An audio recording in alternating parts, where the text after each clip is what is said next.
Hello guys, welcome to my channel The Online Study Point. This is my first video. आज की video में हम बात करेंगे history of Jammu and Kashmir के बारे में। History of Jammu and Kashmir एक बहुत ब्रॉड टॉपिक है, बट हम इतनी डिटेल में नहीं जाएंगे। तो स्टार्ट करते हैं history of Jammu and Kashmir with Mughals. Mughals ने बहुत इंपॉर्टेंट रोल प्ले किया है जम्मू एंड कश्मीर की हिस्ट्री में। बट बिफोर मुगल से पहले कौन थे? Chak dynasty. Chak dynasty are basically people from Gilgit और हुंजा एरिया के जो लोग थे वो आते हैं चक डायनेस्टी में। उसके बाद एक इम्पॉर्टेंट नोट है कि जो लास्ट नेटिव रूलर है चक डायनेस्टी का वो कौन है? याकूत Shah. Last native ruler of Chak dynasty Yaqub Shah. बड़े सारे बच्चे इसको दूसरे क्वेश्चन के साथ रिलेट कर देते हैं। जो कि लास्ट मुस्लिम इंडिपेंडेंट रूलर हैं वो कौन है? यूसुफ शाह।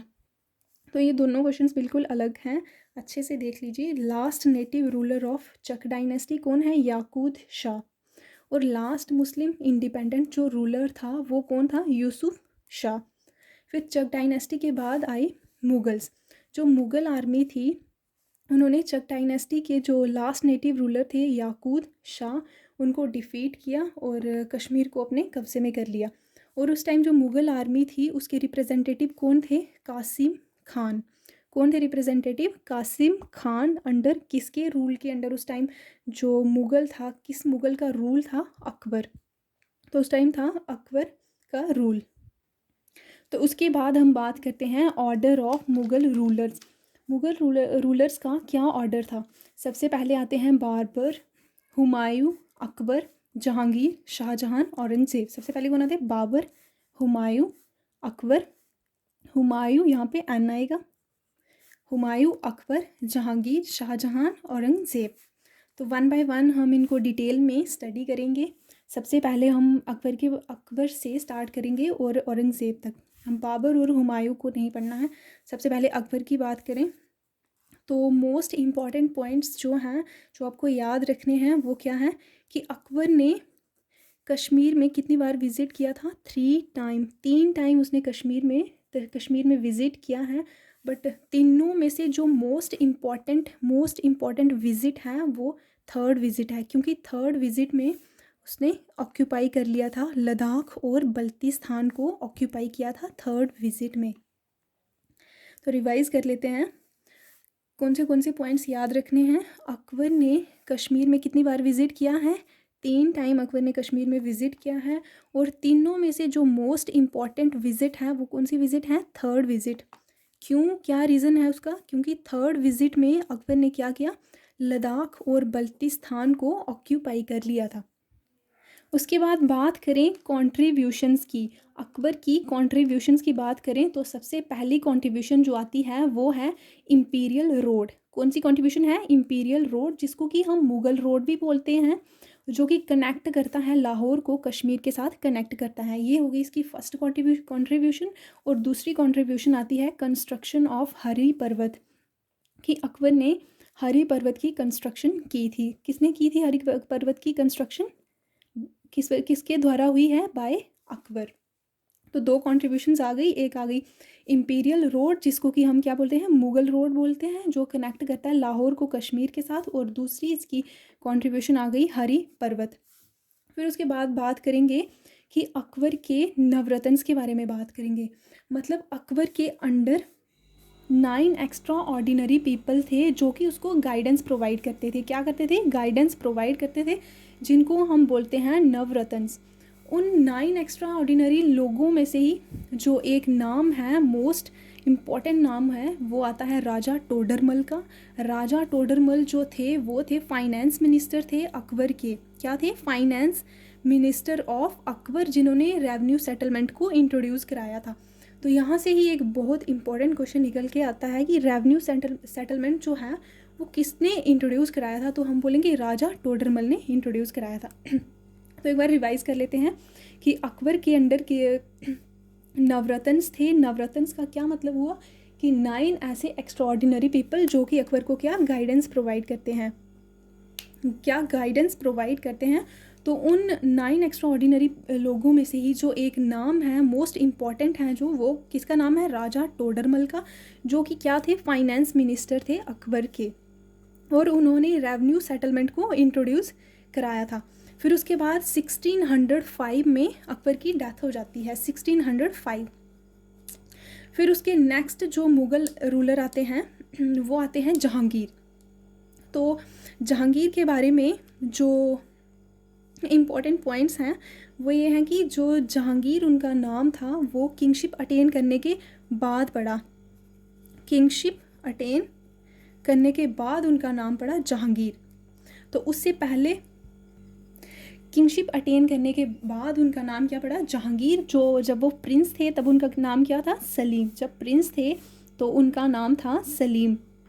जहांगीर कश्मीर में बहुत टाइम आए हैं अपनी वाइफ के साथ, और उनकी वाइफ का क्या नाम था, नूर जहाँ। उनकी वाइफ का नाम क्या था, नूर जहाँ। और इन्होंने 14 समर्स जो हैं वो कश्मीर में स्पेंड की हैं। कितनी समर्स, 14 समर्स जो हैं वो कश्मीर में स्पेंड की हैं। तो एक बार रिवाइज़ कर लेते हैं। अकबर के बाद जो नेक्स्ट मुग़ल रूलर हैं वो कौन हैं, जहांगीर। तो जहांगीर के बारे में जो इम्पोर्टेंट पॉइंट्स हैं वो ये हैं कि जहांगीर जो उनका नाम था वो किंगशिप अटेन करने के बाद पड़ा, किंगशिप अटेन करने के बाद पड़ा जहांगीर नाम। और जब वो प्रिंस थे तो उनका नाम क्या था, सलीम। क्या था, सलीम। जहांगीर बहुत बार कश्मीर में आए थे अपनी वाइफ के साथ। उनका इमेंस लव है कश्मीर के लिए, कश्मीर के लिए। उनकी वाइफ का नाम क्या था, नूर जहाँ। वाइफ का नाम क्या था, नूर जहाँ। और उन्होंने 14 समर्स जो हैं वो कश्मीर में स्पेंड की थी। फिर बात करें उनकी कॉन्ट्रीब्यूशंस की, तो कॉन्ट्रीब्यूशन में जो मेन कॉन्ट्रीब्यूशंस आती हैं वो आती हैं Shalimar Bagh, Achabal, Verinag spring. Point to be noted, जो शालीमार बाग और अच्छाबल हैं इनको कंस्ट्रक्ट किया गया था बाय जहांगीर। क्या है कि जो शालीमार बाग है और अच्छाबल है इनको जहांगीर ने कंस्ट्रक्ट किया था। और वेरीनाग जो स्प्रिंग है इसको कंस्ट्रक्ट नहीं किया था जहांगीर ने, इसको जस्ट रेनोवेट किया था। तो इसकी कंस्ट्रक्शन बाय जहांगीर नहीं हुई है, इसको जहांगीर ने जस्ट रेनोवेट किया था। फिर उसके बाद आता है शालीमार विला। तो शालीमार विला की बात करें तो ये भी जहांगीर ने कंस्ट्रक्ट नहीं कराया है। इसकी कंस्ट्रक्शन किसने कराई है, परवर सेना 6th सेंचुरी में। किसने किया है इसको कंस्ट्रक्ट, परवर सेना ने किया है इन 6th सेंचुरी। जहांगीर ने सिर्फ शालीमार बाग की कंस्ट्रक्शन कराई है और उसने उसका नाम रखा फरा बख्श। फरा बख्श का मतलब है जॉय इम्पार्टिंग। उसके बाद जो आता है वो है निशात बाग। तो निशात बाग की भी कंस्ट्रक्शन जहांगीर ने नहीं कराई है, बट जहांगीर के टाइम पे हुई है। किसने इसकी कंस्ट्रक्शन की है, आसिफ खान, जो कि क्या था, ब्रदर इन लॉ था जहांगीर का, मतलब जो नूर जहाँ थी उनका भाई। तो जो निशात बाग है उसकी कंस्ट्रक्शन किसने की है, आसिफ खान, जो कि नूर जहाँ का भाई था एट जहांगीर टाइम। जहांगीर के टाइम पे इसकी कंस्ट्रक्शन हुई है बट जहांगीर ने नहीं कराई। फिर उसके बाद आती है ज़ुबरा बेगम, जो कि क्या थी, डॉटर थी आलमगीर 2 की। उसको भी निशात बाग में बरी किया गया है। फिर 1627 में जहांगीर की डेथ हो जाती है। तो रिवाइज़ कर लेते हैं कि अकबर की डेथ कब हुई, 1605 में अकबर की डेथ हुई। उसके बाद 1627 जो है उसमें जहांगीर की डेथ होगी। तो नेक्स्ट जो मुग़ल रूलर हैं वो कौन है, शाहजहां। तो शाहजहां जो उनका नाम है वो भी किंगशिप अटेन करने के बाद पड़ा। जब वो प्रिंस थे तब उनका नाम क्या था, खुर्रम। लोग उनको बुलाते थे प्रिंस खुर्रम। तो उनकी कॉन्ट्रीब्यूशंस की बात करें तो कॉन्ट्रीब्यूशंस में 2 कॉन्ट्रीब्यूशंस हैं। फर्स्ट आ गई चश्मा शाही बाग। फर्स्ट क्या है, चश्मा शाही बाग। और दूसरी कॉन्ट्रीब्यूशन आती है परी महल। परी महल को उन्होंने कंस्ट्रक्ट किया था as a gift to Dara Shikoh. और दारा शिको कौन था, दारा शिको था elder most son of Shahjahan. Shahjahan का ही बड़ा बेटा था दारा शिको। तो दारा शिको ने परी महल को यूज़ किया था as a residential area, use किया उसको, and as a library use किया था। अब मोस्ट इम्पॉर्टेंट नोट जो है वो है कि 1651 में